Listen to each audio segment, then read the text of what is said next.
These are by far my favourite sweet, but sadly they're not the healthiest. Each Jelly Baby has got 5 grams of sugar inside it.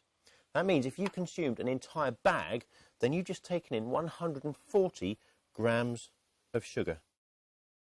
And in a moment, I'm going to sacrifice one of these Jelly Babies in a, let's say, explosive demonstration in the name of science.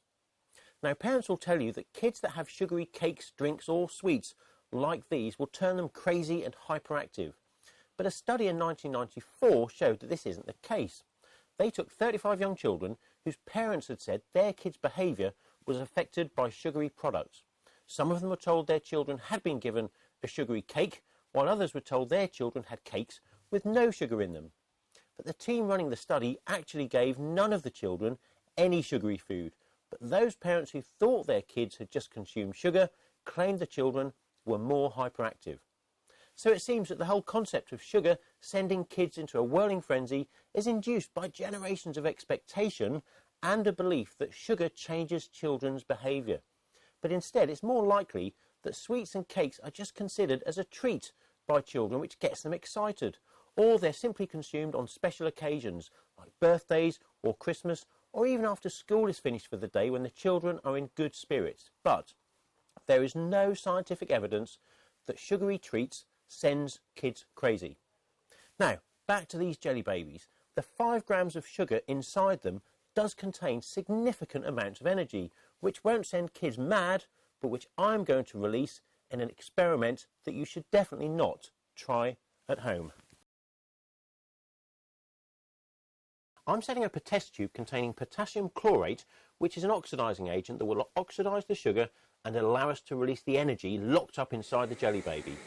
I need to get the potassium chlorate to its liquid state, so I'm heating it to its melting point of 356 degrees, and when it's all turned to liquid, with all appropriate safety equipment in place, it's time to drop the Jelly Baby into the liquid.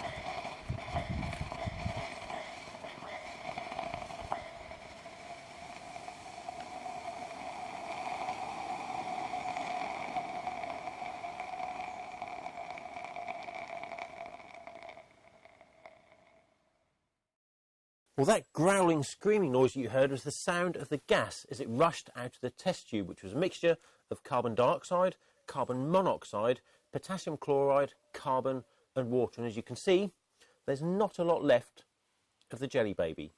But thankfully, I've still got lots left in the bag.